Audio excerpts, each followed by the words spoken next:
Ora, sejam bem-vindos para mais um vídeo e para mais uma apresentação de um livro. E hoje vamos falar sobre o grande conflito. Mas antes de irmos ao livro deste vídeo, apenas como pequena introdução, devo dizer que este vídeo se destina principalmente aos cristãos, também a todos aqueles que têm uma espiritualidade, todos aqueles que acreditam em Deus, mas principalmente os cristãos, dos três grandes ramos, tanto católicos, protestantes como ortodoxos, pelo que não faz muito sentido, portanto, aqueles que só acreditam no materialismo, aqueles que são ateus, que não acreditam absolutamente em nada dentro da esfera espiritual, não é? Ver este vídeo para eles vai ser indiferente. Mas este vídeo é principalmente para os cristãos. E como este canal é um canal de divulgação de cultura e conhecimento, hoje este vídeo vai ser um pouco diferente. Vamos falar de cristianismo, vamos falar do livro O Grande Conflito entre Cristo e Satanás e vamos falar em duas esferas dentro deste vídeo. A esfera espiritual e a esfera material. Vamos usar alguns livros também, que nos podem ajudar conforme eu for desenvolvendo, portanto, o conteúdo do livro e o vídeo, e no final uma pequena bibliografia sobre livros importantes para nos ajudar a compreender uma área dentro do estudo da teologia que tem como nome a escatologia. Escatologia, que significa doutrina dos últimos tempos. Então, aqui ao meu lado eu tenho o livro O Grande Conflito entre Cristo e Satanás. Um livro escrito por uma estudiosa da história da Bíblia e da escatologia, como eu disse, doutrina dos últimos tempos, que tem por nome de Ellen G. White. Ellen G. White escreveu o livro O Grande Conflito entre Cristo e Satanás, que eu tenho aqui ao meu lado. E o livro é dividido em 4 secções. Portanto, ele é editado pela editora Servir, foi editado há pouco tempo, em 2020, e eu achei muito interessante trazer este livro, derivado a todos os acontecimentos à nossa volta e para compreendermos melhor todos os fenómenos. Como eu disse, Ellen G. White é estudiosa em história bíblica e história de escatologia. E para isso nós temos que ter em mente que a autora se baseou na Bíblia. Na Bíblia Sagrada, não é? O Antigo Testamento e o Novo Testamento, na versão João Ferreira de Almeida. E a autora faz muitas vezes recursos também à teologia sistemática. A teologia sistemática é o estudo de Deus e das suas doutrinas. Meus amigos, para quem é cristão, hoje é muito importante o estudo da teologia, principalmente estudar os atributos de Deus, portanto isto é uma pequena parte dentro da teologia, e também as várias, digamos assim, várias áreas dentro da teologia, que podemos dizer os atributos de Deus, que para mim são os mais importantes, e também a parte final, que é o estudo sobre a escatologia e também sobre a soteriologia, que é também o estudo sobre a salvação, não é? Se bem que a cristologia também é importante na teologia sistemática. Para quem está interessado em estudar teologia sistemática, há um livro à venda ali na Rotunda do Relógio, portanto, que é ali a livraria Capu, CPAD, e que vende a introdução à teologia sistemática de Millard G. Erickson, bem conhecida teologia sistemática de Erickson, que eu aconselho. Porquê? Primeiro porque é um livro não é muito extenso. Portanto, como podem ver, e é de fácil leitura e consegue fazer uma exposição clara e concisa sobre a teologia sistemática e todas as, digamos assim, as secções dentro da teologia, não é? Teologia bíblica, teologia que faz parte da teologia protestante, não é? Portanto, não é teologia católica, atenção. Embora católicos possam ler também, mas é principalmente centrada na chamada teologia protestante ou evangélica. Portanto, é aqui teologia sistemática de Erickson. Então, continuando, porque é importante para compreendermos o estudo da escatologia, que é a doutrina dos últimos tempos, tentarmos compreender o que é que vai acontecer nos últimos tempos, que é isto que se trata este livro. Porquê? Porque este livro nos diz que existe um grande conflito desde o início da humanidade e que tem vindo a intensificar-se e, principalmente agora, na entrada do século XXI, não é? Nas primeiras décadas, tem vindo a intensificar-se muito este conflito entre Cristo e Satanás, que é aquilo que a autora Ellen G. White nos fala no livro. Então, o livro trata da batalha espiritual, portanto, o livro que eu tenho aqui ao meu lado, batalha espiritual entre as forças do bem e as forças do mal. Existe uma batalha no mundo que se está intensificando entre as forças do mal contra as forças do bem. Portanto, quem está neste momento a atacar, que é isto que nós temos que compreender, são, segundo a autora, são as forças do mal. E neste momento temos as forças do bem que estão a resistir. Portanto, por enquanto elas estão numa postura de resistência. Então, temos que diferenciar, como eu disse na introdução do vídeo, duas esferas. Vamos tratar da esfera espiritual e vamos tratar da esfera material. E porquê é que é preciso fazer essa diferença entre estas duas esferas? Que era aquilo que antigamente, nos séculos passados, na Idade Clássica e na Idade Média, se denominavam como a era temporal e a era espiritual, ou seja, o domínio temporal e o domínio espiritual. Eu aqui vou falar, portanto, na esfera espiritual, que é tudo aquilo que diz respeito à esfera que é do domínio do espírito, e a esfera material, que é aquilo que nós temos à nossa volta, o mundo físico, é a realidade que a nossa percepção, portanto, consegue visualizar, não é? Aquilo que nós conseguimos ver e compreender.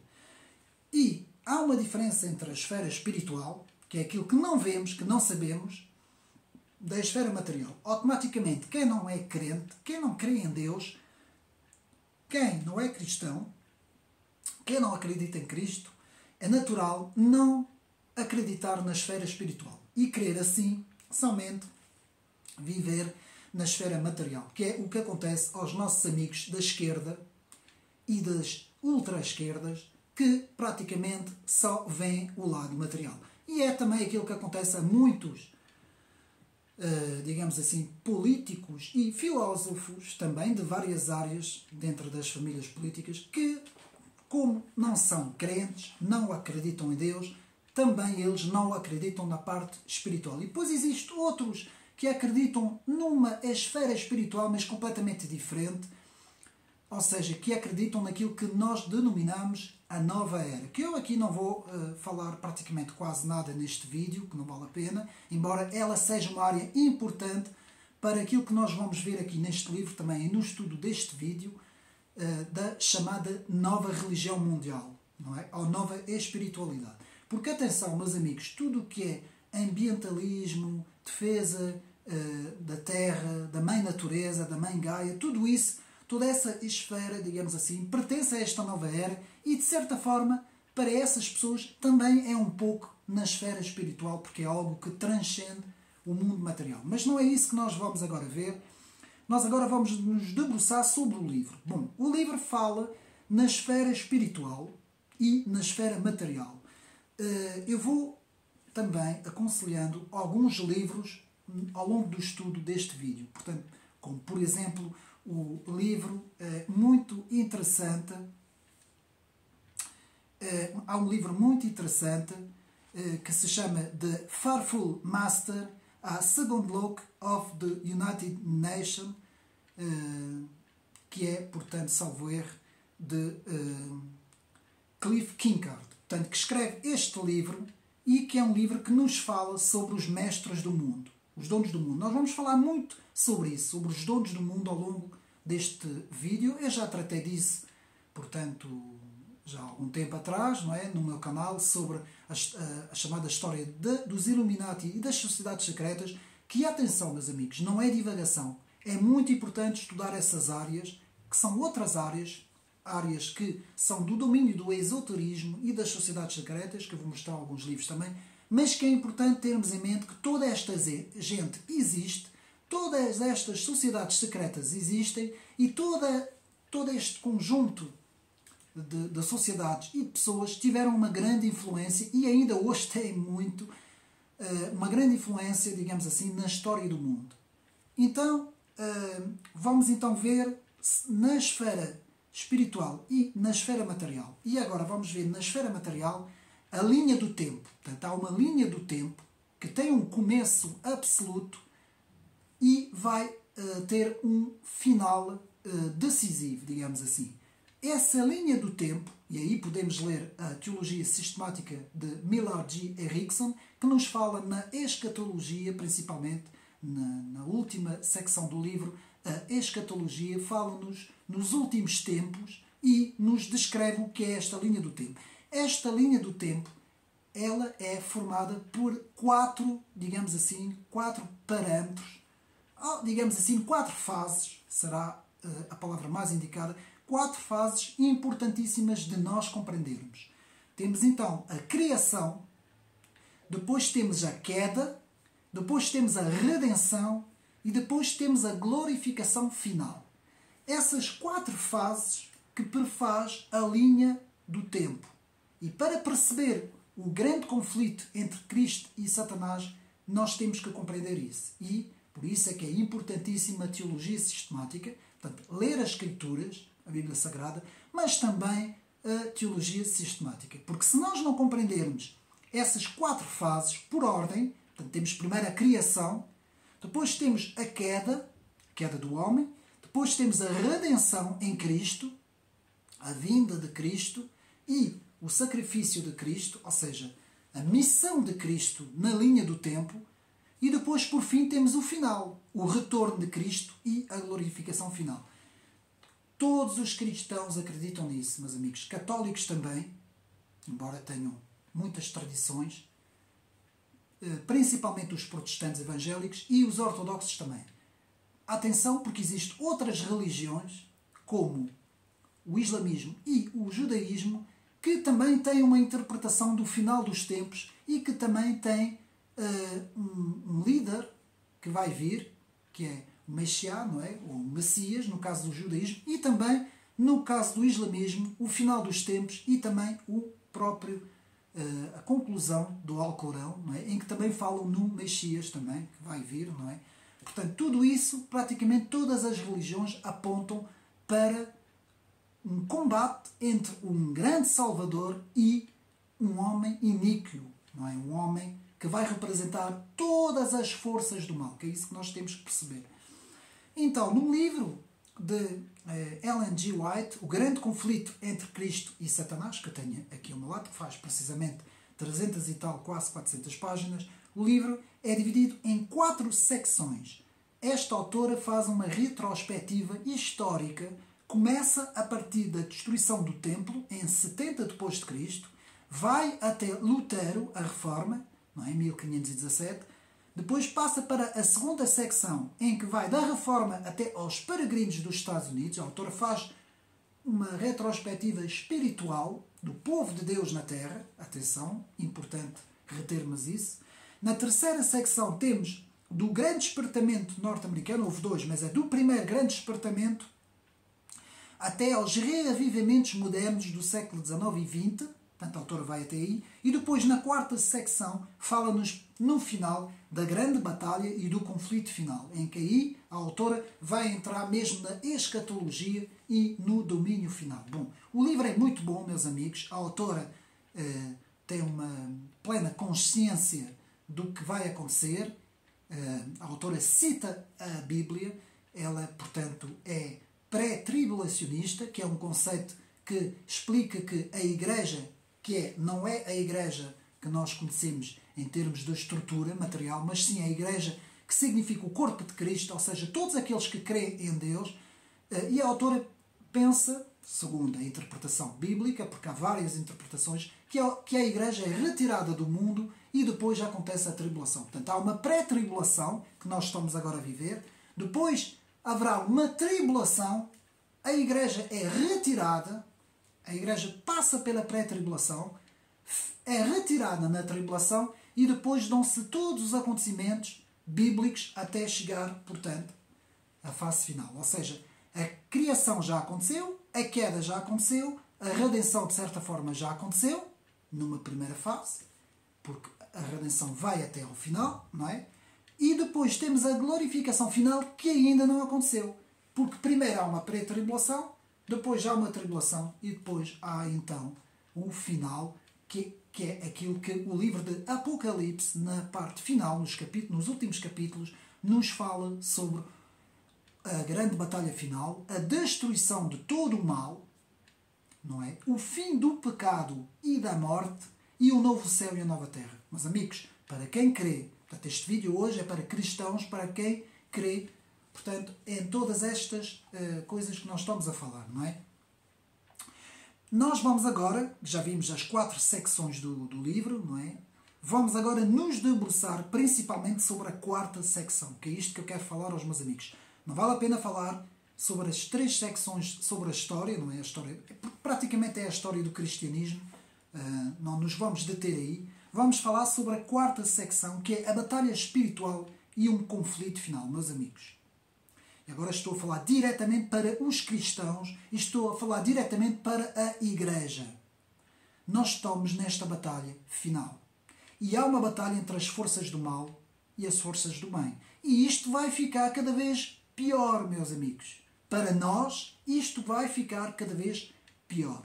Independentemente de sermos pré-tribulacionistas, pós-tribulacionistas, amilenistas, de pensarmos o que pensarmos sobre os eventos finais, meus amigos, independentemente de tudo isso, vai haver uma complicação cada vez maior e o mundo vai se afastar completamente de Deus, completamente das Escrituras e completamente de Cristo. Portanto, o mundo vai, digamos assim, se direcionar completamente para a glorificação do próprio homem. Isto já está a acontecer, o século XX já nos mostrou, com 2 grandes guerras mundiais, não é? Com tudo o que aconteceu, e agora na entrada do século XXI estamos a ter um fenómeno do chamado globalismo, não é? A globalização completa do mundo, que ainda não está feita e ainda vai ter que ser feita, não é? Ainda há muita resistência,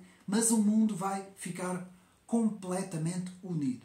Portanto, vamos já tirar de parte as pessoas à nossa volta que nos dizem que vai haver um conflito nuclear, que vai haver... Mas, amigos, vamos esquecer isso tudo, porque o mundo está sendo preparado para uma unificação global, que só teve igual antes da queda da Torre de Babel, digamos assim. Antes da grande confusão das línguas, um bocadinho antes de se dar este episódio, quando começaram a construção da Torre de Babel, e a autora fala sobre isso também no início, quando se dá a construção da Torre de Babel, há, portanto, um objetivo, não é, daquele povo que construiu e daquele rei Nimrod, que construiu a Torre de Babel, de unificar um só povo, uma só língua, um só objetivo, uma só religião, uma só nação, um só poder político. E este objetivo, que depois, com a confusão das línguas, ficou adiado, digamos assim, não é? Os vários povos se espalharam pelo mundo e agora, novamente, há uma reunificação do mundo inteiro, que ainda está no seu início, porque ainda vai acontecer muita coisa, mas é isto dentro da esfera material. Dentro da esfera material, a esfera material é o quê? É a esfera política, é a esfera económica, é a esfera filosófica das ideias, é a esfera que engloba aquilo que nós vemos logo, que conseguimos ver e compreender, não é? Os fenómenos que estão a acontecer à nossa volta, que não são fenómenos espirituais, são fenómenos, por isso é que são chamados fenómenos materiais, e que engloba principalmente as decisões políticas ou os decisores políticos.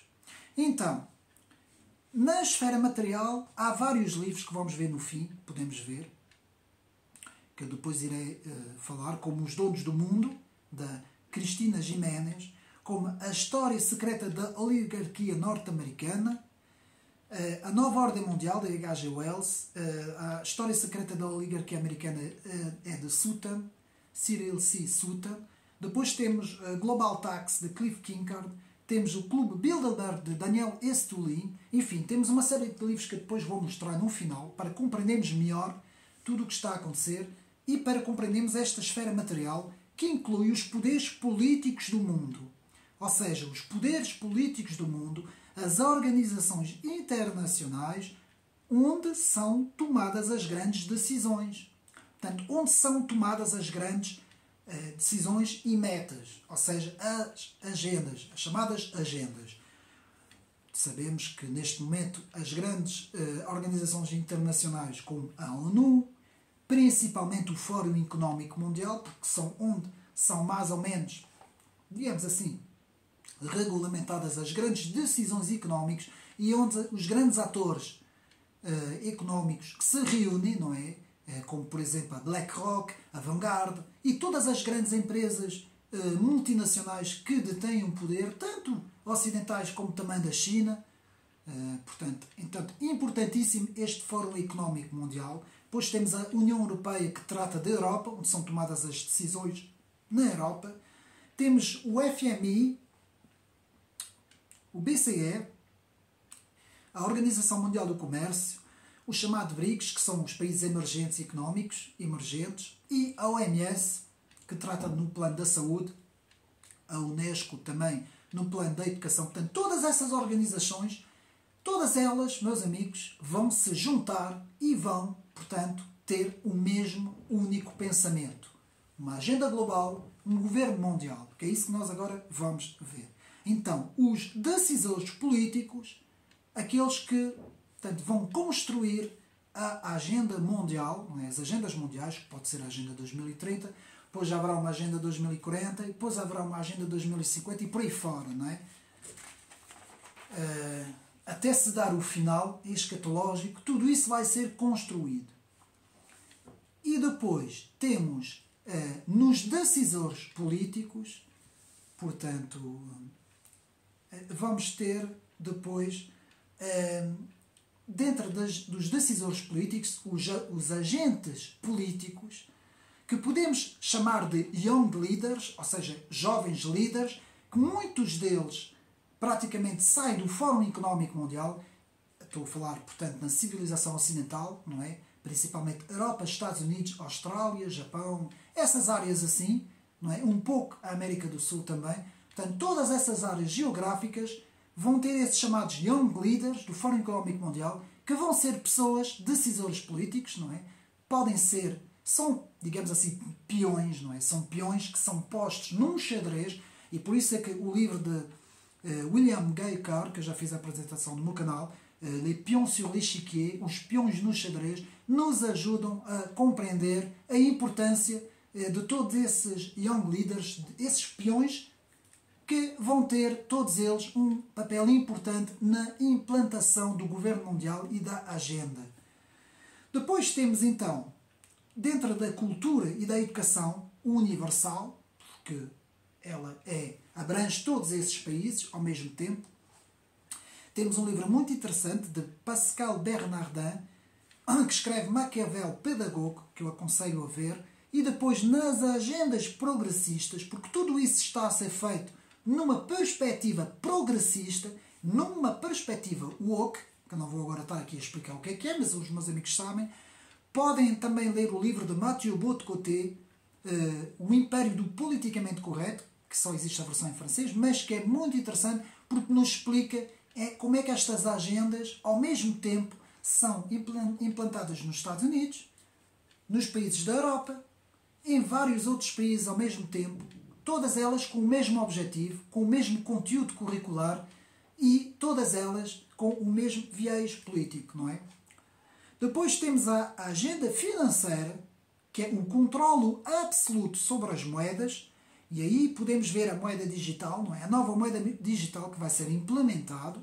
Podemos ver um livro interessantíssimo, A Mundialização Totalitária, de Olivier Plassantini, que é um autor francês também que escreve muito sobre isso. Então depois temos então o chamado crédito social de controlo, que é implementado na China e que neste momento há objetivos a elite financeira ocidental de querer que este controle social, crédito social, digamos assim, seja implementado nos países da Europa. O que é o crédito social? Não existindo a moeda física, com uma moeda digital e com uma identificação digital, o indivíduo comum é obrigado a obedecer a todas as regras, porque se não obedecer não tem acesso a nada, não é?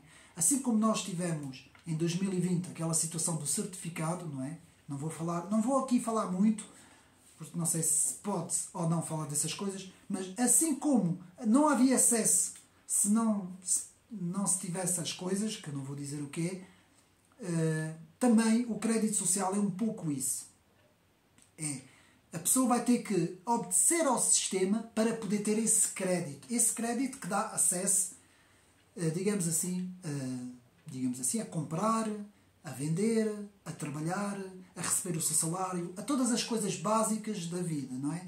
E depois, com isso, temos a ID, que é a identificação digital. Tudo isso, meus amigos, está tudo já pronto. Não pensem, meus amigos, que isto é divagação, mais uma vez, teoria da conspiração, que é um argumento que foi inventado, já existia, mas foi muito, digamos assim, implementado, usado, digamos assim, pela CIA quando do atentado do presidente John F. Kennedy, não é? Foi muito usado pela CIA para poder, digamos assim, afastar todos aqueles que queriam fazer investigação por conta própria sobre aquilo que tinha acontecido ao presidente.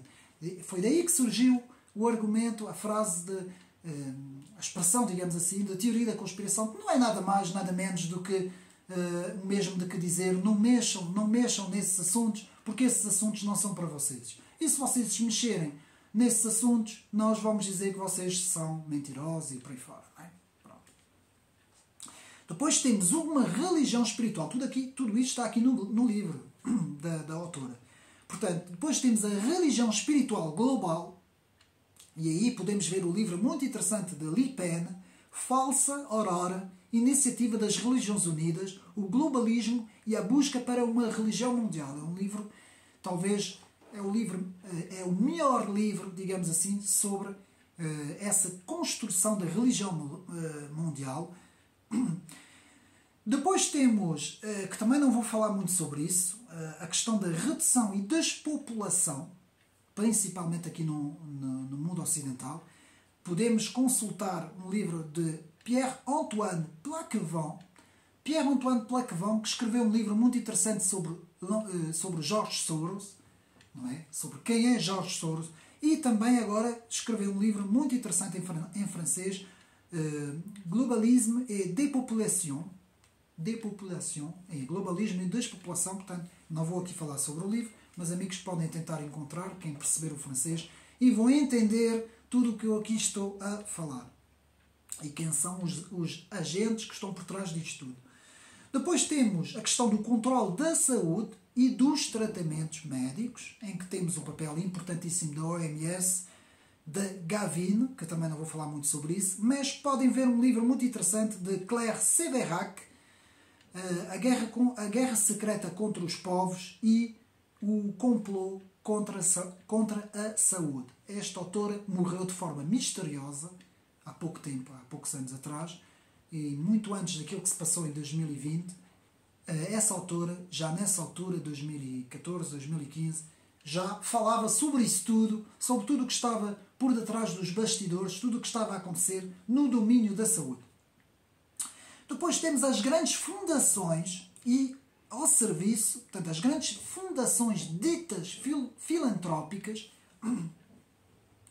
que estão todas ao serviço da agenda mundial. Claro, são elas as principais que estão a promover as agências, a agenda global, essas grandes fundações, não vale a pena aqui estar a dizer o nome. E por fim, temos na parte final do livro, a autora nos fala na preparação do grande líder mundial, a eleição e a preparação de um líder que vai vir e que vai resolver, ou vai pelo menos se apresentar como o grande homem que vai resolver todos os conflitos, todos os problemas do mundo, vai resolver tudo, vai resolver os problemas climáticos, vai resolver os problemas em questões de conflitos e guerras, não é? Vai resolver os problemas económicos, inclusive até os próprios problemas religiosos, os conflitos entre as religiões, enfim. Este grande líder mundial, que a Bíblia fala que a Bíblia chama do anticristo, não é? Em termos bíblicos, em termos escatológicos, este grande líder mundial vai unir todas as nações numa só nação. E há um livro muito interessante também que eu vou mostrar, que é Como as Democracias Vão Eleger um Anticristo, de Arnaud Frois. Portanto, um livro muito interessante também, que eu já fiz a apresentação no meu canal, podem ir ver. Bom, isto é na esfera material, na esfera política, económica, filosófica. E agora vamos à esfera espiritual, meus amigos, que é isto que este livro trata mais. Na esfera espiritual temos a constituição de uma nova espiritualidade global, que é isso que os meus amigos têm que entender. Portanto, unir as três grandes religiões, ou seja, o judaísmo, o islamismo e o cristianismo, unir essas três grandes religiões significa que o corpo doutrinal dessas três religiões, vai ter que ser, digamos assim, unificado. Ou seja, aquilo que, digamos assim, que separar vai ter que acabar. Portanto, as doutrinas, sabemos que no cristianismo, não é, digamos assim, só a própria, só a cristologia, não é, o cristocêntrico, ou seja, Cristo como centro, não pode, de forma nenhuma, fazer parte desta união global, que é desta união. Porquê? Porque Cristo nos diz na palavra que somente se pode chegar a Deus por meio de Cristo, por meio do Filho, não é? Ele é o Salvador, somente se pode olhar para Ele, se pode aceitar Cristo. E esta constituição de uma nova espiritualidade global, não pode de forma nenhuma aceitar isso. Porquê? Porque tem que juntar todas as religiões que existem no mundo, até o budismo, até o hinduísmo, tudo o que existe e mais alguma coisa. Então está já em grande preparação, já foi construído o grande templo abraâmico, que é chamado a Casa da Família Abraâmica, no Dabir, penso que seja isso o nome da zona, em que podemos ver um templo, sinagoga, uma mesquita e uma igreja, 3 templos, que faz formado em triângulo, e que constitui, portanto, já este grande templo da constituição da espiritualidade global, que é isso que eles querem fazer. No fundo, é anular as religiões todas e dizer, meus amigos, vamos unir toda a gente e, pelo bem comum, pelo homem, vamos esquecer as diferenças e vamos então, porque isto é tudo uma grande treta, não é? Perante essas pessoas, e vamos então fazer apenas uma grande religiosidade humana que no final irá ser para adorar um sistema posto, não é, no mundo inteiro, e um grande líder, que é mais ou menos isso, para isso que caminha o mundo, não é? Para isso há estudos muito interessantes do Pierre Hillard, que fala muito sobre o governo global e toda a história, portanto, a história espiritual e cultural, portanto, também, e sobre o processo de descristianização, que é o que vamos passar agora, porque isso é muito importante, esse processo de descristianização, principalmente na Europa, nos Estados Unidos, na América do Sul e no resto do mundo também. É uma tentativa de descristianização, porque este processo de governo mundial só pode acontecer com o processo de descristianização. E ver o livro de Eric Van Age, um francês, que escreve sobre o grande reset, mito ou realidade. O autor, na altura, escreveu este livro como resposta ao livro de Klaus Schwab, não é? Le Grand Reset, foi uma resposta, foi uma análise do livro e uma resposta sobre o que é esse, de facto, o que significa esse grande reset, não é?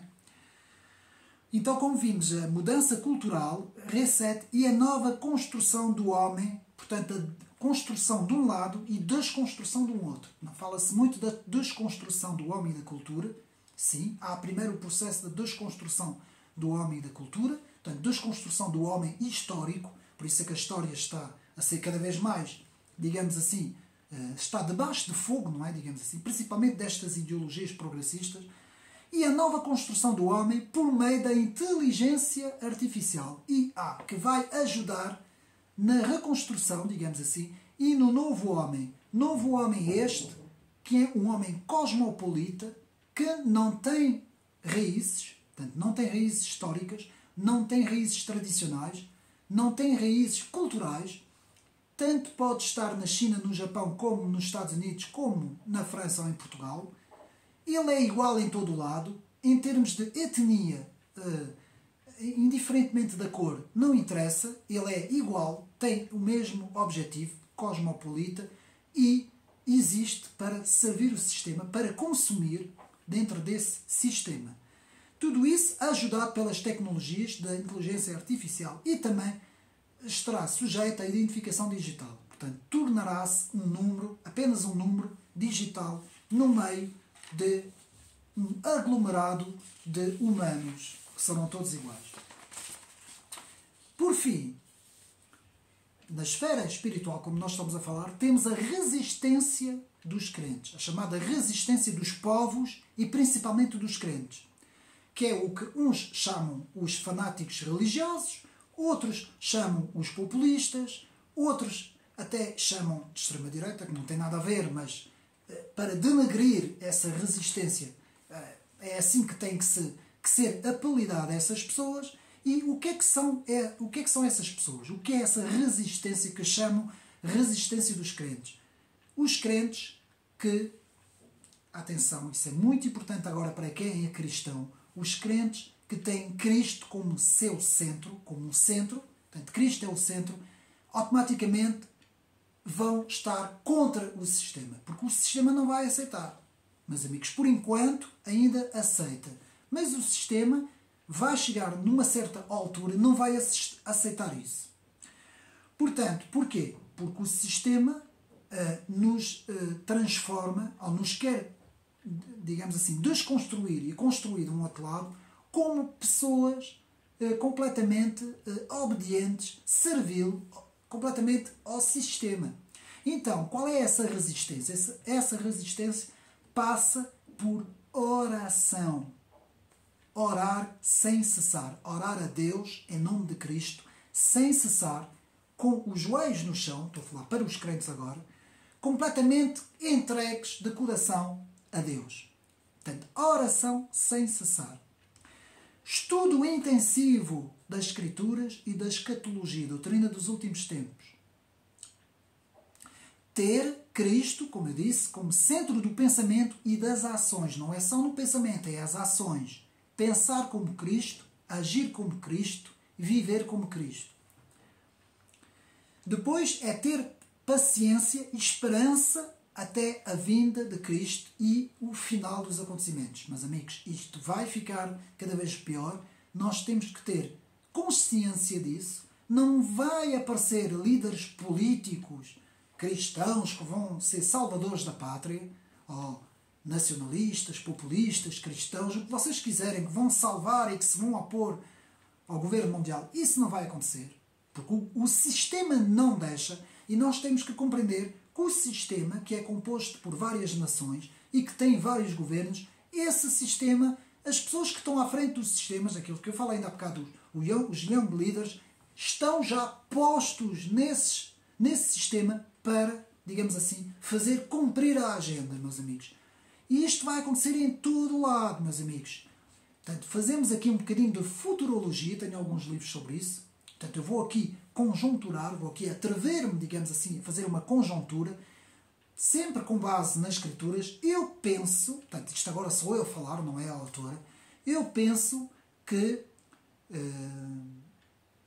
daqui, não posso dizer quanto tempo, Mas penso que vai chegar uma altura em que todas as nações, tanto a Rússia, como a China, como os Estados Unidos, como a Europa, todas elas vão estar unidas. Mas amigos, não vai haver Putins, não vai existir nada dessa gente.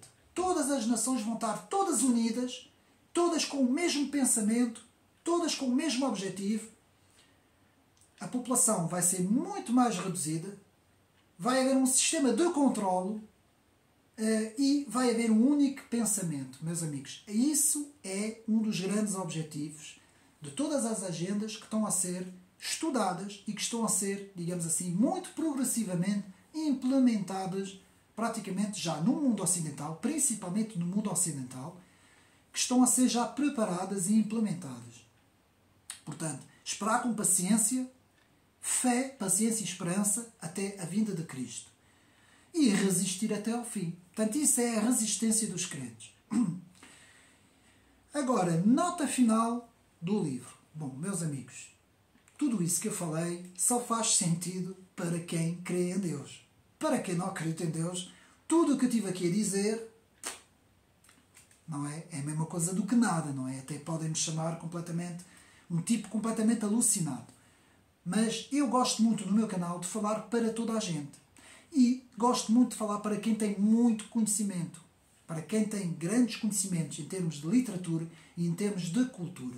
Portanto, como nota final, e agora uma nota final minha, eu devo dizer que o sistema à nossa volta, no que diz respeito à desconstrução cultural e histórica, que é aquilo que eu no meu canal tento lutar, contra essa desconstrução, o que é que nós temos que fazer? Temos que ler livros de literatura. Temos que ler livros de história. Temos que buscar um certo entendimento que só conseguimos encontrar nos livros e só conseguimos estudar isso na chamada alta cultura. A alta cultura é tudo o que é, portanto, já uma cultura bastante forte. E porquê que eu estou a dizer isso? Eu poderia apenas falar das Escrituras Sagradas. Meus amigos, mas não chega. Porque se nós só lermos as Escrituras Sagradas, sabemos a base, não é? Que é isso que muitas vezes eu tento dizer aos cristãos nas igrejas, não é? Portanto, a Bíblia é o abecedário, não é? Para nós sabermos ler e escrever. Portanto, se nós não soubermos o abecedário, não é? Nós não conseguimos escrever e não conseguimos falar e não conseguimos ler. Então, a Bíblia Sagrada é isso. Em termos espirituais, eu estou a falar em termos espirituais, a Bíblia é o nosso abecedário, é a nossa base. E depois, para não ficar só na base, para não ficarmos apenas meninos na base, temos que depois ter um pouco aquilo que o professor Olavo de Carvalho falava muito, que é o nosso escudo cultural e literário. Ou seja, a alta cultura e a literatura é muito importante termos esse escudo. E esse escudo só pode ser feito na leitura de grandes obras e de grandes autores. Eu vou mostrar algumas coisas mais na área do governo mundial, do estudo do governo mundial, mas dentro da literatura nós temos muitos autores para ler. Dostoiévski, temos muita gente que podemos tentar... eu tenho aqui atrás de mim uma série de livros que podemos tentar, por exemplo, agora posso dizer assim por alto, grandes clássicos como o Dom Quixote, como a Dante, e, portanto, que eu tenho aqui, só o erro, onde é que está? Bom, agora não tenho tempo de estar a ver. Todos os grandes clássicos, meus amigos sabem o que é que eu estou a falar, todos os grandes clássicos da literatura. Depois todos os grandes filósofos. Depois os livros de história, não é? Da história do nosso país, não é? Neste caso Portugal, história de Portugal, e depois história universal, para ter uma noção, não é? Quanto mais antigos os livros forem, melhor, porque os livros antigos têm muita documentação e não são tão atingidos por essas novas, digamos assim, reestruturações, digamos assim, de conteúdo curricular, não é? Que nós temos agora, que temos agora nas escolas, principalmente, não é? Portanto, ter um bom entendimento de todas essas áreas, da história das ideias, que é, portanto, a minha especialidade, história da ciência política, história das ideias. Quem tiver um grande entendimento da história das ideias deve o fazer. Eu aqui, para os meus amigos portugueses, eu aconselho muito o professor Freitas do Amaral. Tem um livro muito interessante sobre a história do pensamento ocidental. Leiam esse livro. E há muito mais livros sobre os grandes autores, os grandes clássicos dentro da ciência política, não é? História das ideias políticas e da ciência política. Portanto, ter uma grande visão de todas essas coisas, um grande conhecimento de todas essas coisas e depois fazer também estudos sobre o governo mundial, a nova ordem mundial, sobre as sociedades secretas. Atenção, muita atenção, isto não é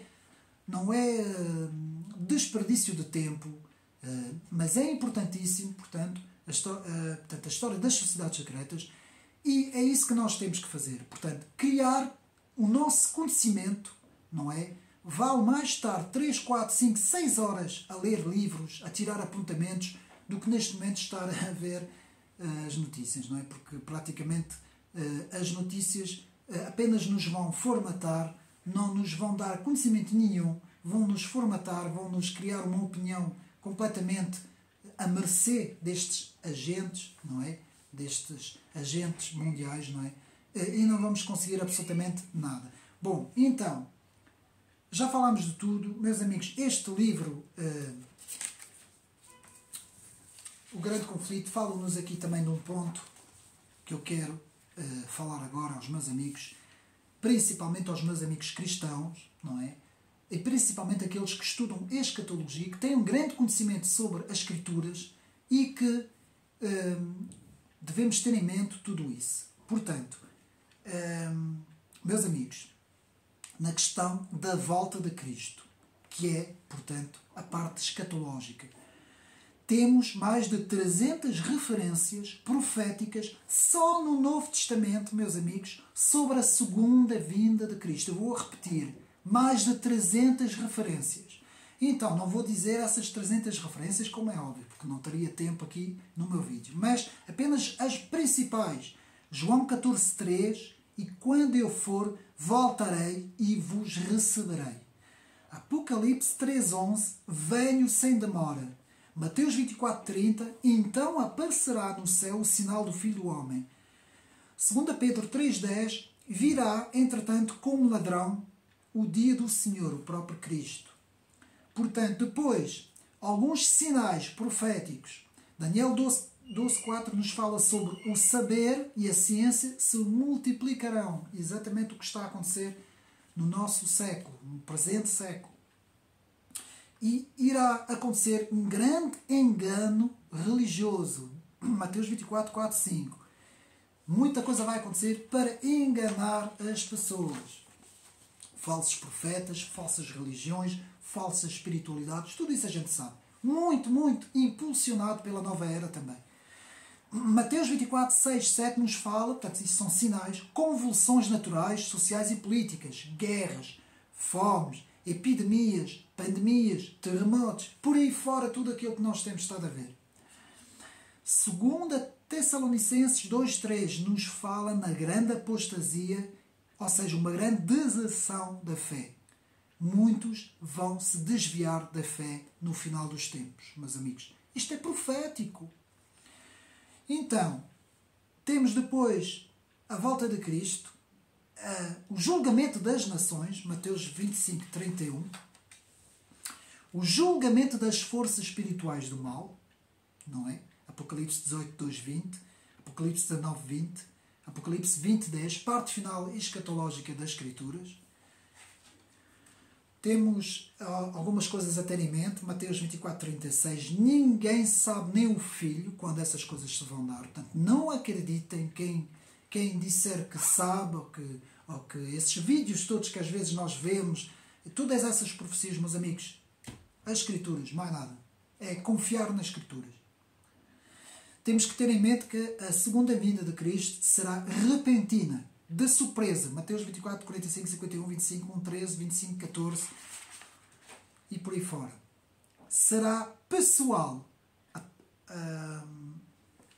Atos 1:9, pessoal e física. Será visível no mundo inteiro. Toda a gente irá ver. Apocalipse 1:7, Mateus 64. Visível para todos.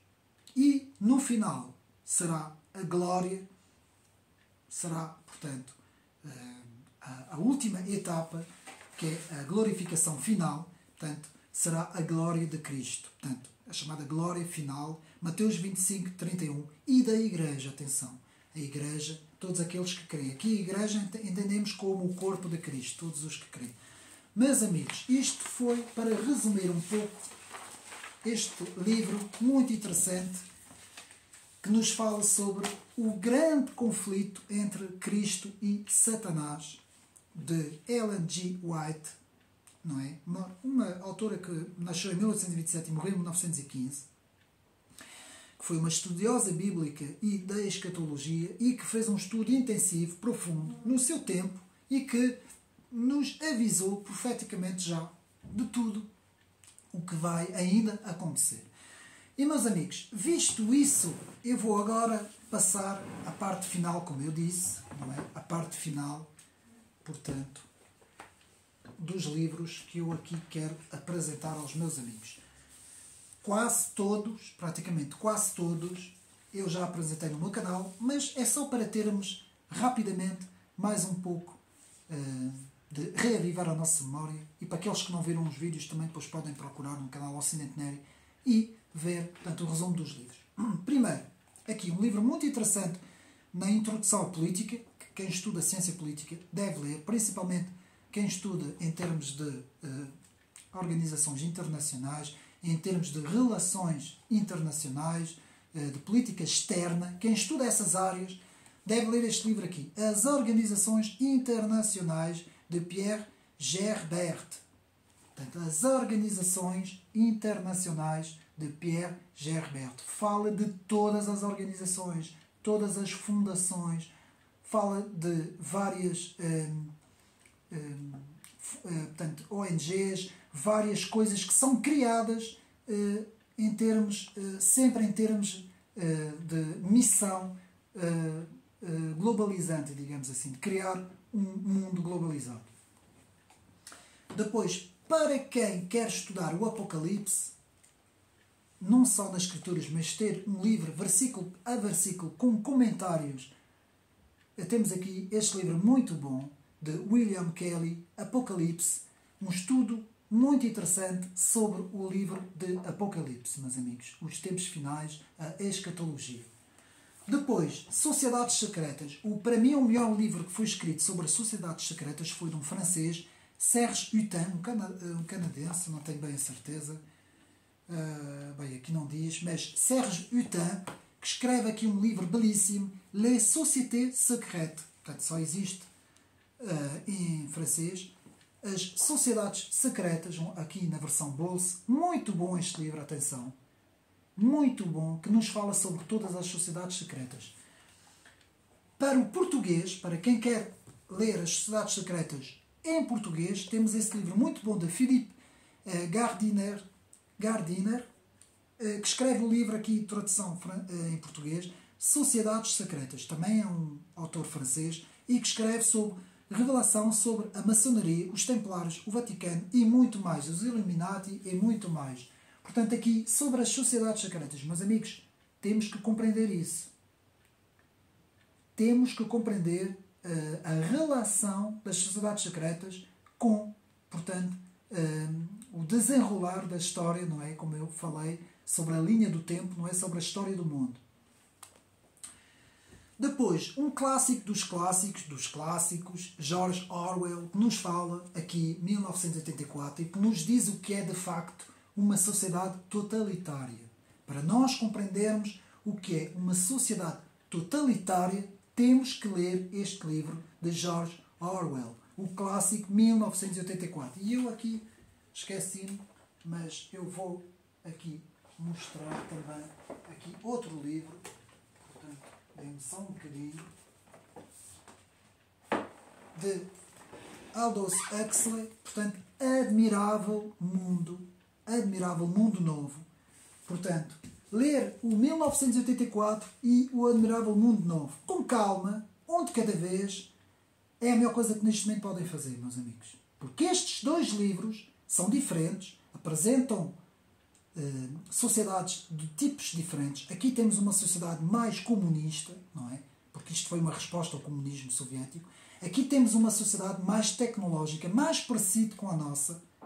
Uma sociedade que é progressivamente adormecida e que é completamente manipulada, não é? Aqui no Admirável Mundo Novo. Portanto, são dois livros diferentes, mas convém ler os dois livros. Depois, como eu falei, Como a Democracia Elegerá o Anticristo, de Arnold Frost, um livro muito interessante também, que nos ajuda a ver como são montados sistemas dito democráticos, mas que de democracia não têm nada, não é? Completamente construídos sistemas para atingir certos objetivos. Portanto, temos aqui esse livro muito bom também. Depois, para entender que este autor que eu vou apresentar nos fala como o progressismo, o novo progressismo, a nova Matrix, esse novo progressismo da hiper-esquerda, ou o wokismo, temos então a nova tirania de João Manuel de Prada, que nos fala, até posso ler aqui, é antes de mais nada um escritor, não é? E que escreve, portanto, este livro é um farol e referência para muitas pessoas que sofrem com a imposição de uma nova tirania designada nestas páginas por progressismo Matrix. Vejam bem o que é que o autor escreveu. A ditadura de uma ideologia que, sob a máscara da adoração do homem, os tais direitos do homem, não é? Promove um consciencioso labor de engenharia social. Não preciso de falar mais nada. Portanto, aqui tem tudo. Portanto, este autor muito interessante aqui, este livro, A Nova Tirania. Depois temos o clássico Clube Bilderberg, não é?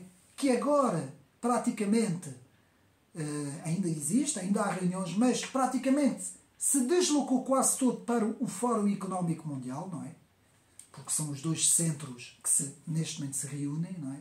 Digamos que um é mais liberal, o outro é mais socialista, não é? Digamos assim. Mas os dois são iguais, não é?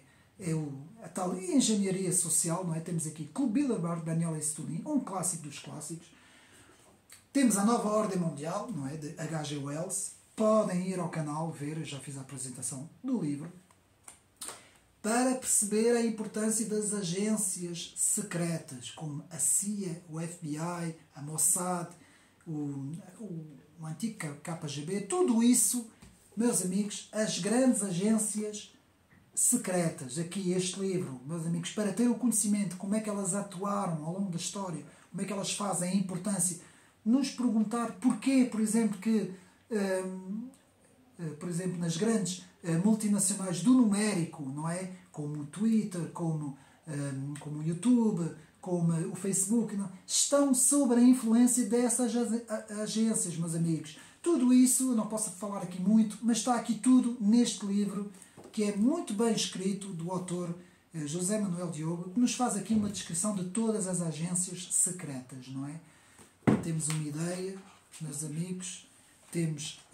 Começa também em Portugal com o SIS, a CIA, o MI6, o antigo KGB, a Mossad, tudo isso, meus amigos. Tudo isso aqui neste livro. Depois temos, já fiz a apresentação, O Mundo em 2025, segundo os especialistas da União Europeia. Imaginem o que é que está aqui, não é? Depois temos, mais uma vez, outra versão muito interessante do Clube Bilderberg, a verdadeira história do Clube Bilderberg, Daniel Estulin. E, por fim, temos, portanto, a Nova Ordem Mundial de Henry Kissinger. A Nova Ordem Mundial de Henry Kissinger. Pronto, cheguei ao fim do vídeo, meus amigos. Espero que mais uma vez ter sido útil, meus amigos. Como eu disse, este vídeo é mais para nós que somos cristãos, mas qualquer pessoa pode ver e tentar perceber que, como dizia o filósofo Sócrates, não é? Viver neste mundo e não se interessar pelas grandes questões, não se interessar pelos fenómenos à nossa volta, não se interessar pela nossa história, pela linha do tempo e pelos acontecimentos finais, é a mesma coisa que não viver. É viver em vão. Ele não disse assim, com esses termos tão complexos, mas ele deu a entender viver sem buscar o conhecimento não vale a pena, meus amigos. E é isso que nós temos que fazer, é pesquisar, ler, nos interessar pelas coisas, ganharmos conhecimento em várias áreas, que é isso que eu tento fazer aqui neste canal, meus amigos. Eu tento fazer isso. E, mais uma vez, espero que tenham gostado deste vídeo. Não perca o vídeo que eu estou a preparar do grande livro de Stéphane Courtois, O Livro Negro do Comunismo. Vamos mergulhar na história da União Soviética, mas também todos os países que tiveram o comunismo, não é? Nas suas nações, na sua história, não é? Então não percam este vídeo também, que será o próximo vídeo. Um abraço e até uma próxima.